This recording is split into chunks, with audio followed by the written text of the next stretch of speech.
भगवान परशुराम को कौन नहीं जानता है।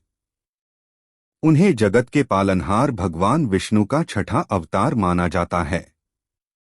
कहते हैं कि परशुराम ने 21 बार समस्त क्षत्रिय वंशों का संहार कर भूमि को क्षत्रिय विहीन कर दिया था। इसका उल्लेख पुराणों में भी मिलता है। लेकिन क्या आप जानते हैं कि भगवान परशुराम ने ऐसा क्यों किया था? भगवान परशुराम द्वारा 21 बार क्षत्रियों के संहार के पीछे एक रोचक कहानी है। दरअसल महिष्मती नगर के राजा सहस्त्रार्जुन क्षत्रिय समाज के है वंश के राजा कार्तवीर्य और रानी कौशिक के पुत्र थे। सहस्त्रार्जुन का वास्तविक नाम अर्जुन था। कहते हैं कि उन्होंने भगवान दत्तात्रेय को अपनी तपस्या द्वारा प्रसन्न करके उनसे 10,000 हाथों का आशीर्वाद प्राप्त किया था। इसके बाद से ही अर्जुन का नाम सहस्त्रार्जुन पड़ा। कहा जाता है महिष्मती सम्राट सहस्त्रार्जुन अपने घमंड में चूर होकर धर्म की सभी सीमाओं को लांघ चुका था। उसके अत्याचारों से जनता त्रस्त हो चुकी थी। वेद पुराण और धार्मिक ग्रंथों को मिथ्या बताकर ब्राह्मण का अपमान करना, ऋषियों के आश्रम को नष्ट करना, उनका अकारण वध करना, प्रजा पर निरंतर अत्याचार करना, यहाँ तक कि उसने अपने मनोरंजन के लिए मदिरा के नशे में चूर होकर स्त्रियों के सतीत्व को भी नष्ट करना शुरू कर दिया था। ऐसे ही एक बार सहस्त्रार्जुन अपनी पूरी सेना के साथ जंगलों से होता हुआ जमदग्नि ऋषि के आश्रम में विश्राम करने के लिए पहुंचा।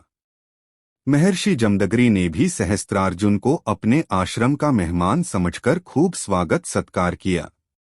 कहते हैं ऋषि जमदग्नि के पास देवराज इंद्र से प्राप्त दिव्य गुणों वाली कामधेनु नामक चमत्कारी गाय थी।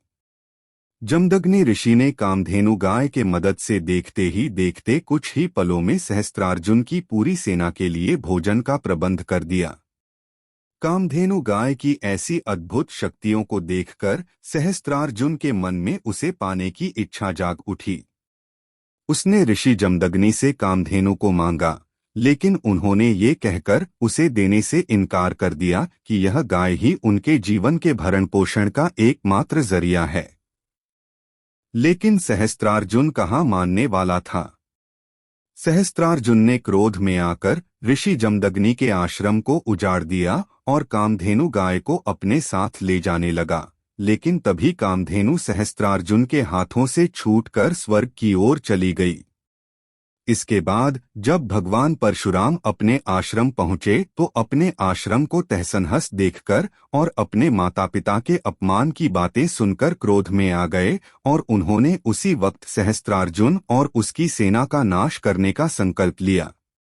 परशुराम भगवान शिव द्वारा दिए महाशक्तिशाली फरसे को साथ लेकर सहस्त्रार्जुन के नगर महिष्मती पहुंचे, जहां परशुराम और सहस्त्रार्जुन और उसकी सेना के बीच भयंकर युद्ध हुआ, जिसमें परशुराम ने अपने प्रचंड बल से सहस्त्रार्जुन की हजारों भुजाएं और धड़ परशु फरसा से काट कर उसका वध कर दिया।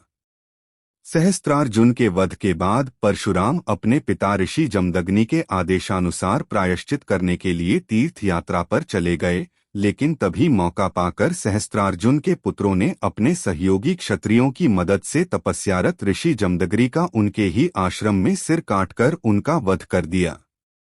सहस्त्रार्जुन के पुत्रों ने आश्रम के सभी ऋषियों का भी वध करते हुए आश्रम को जला दिया। तभी माता रेणुका ने सहायतावश अपने पुत्र परशुराम को विलाप स्वर में पुकारा।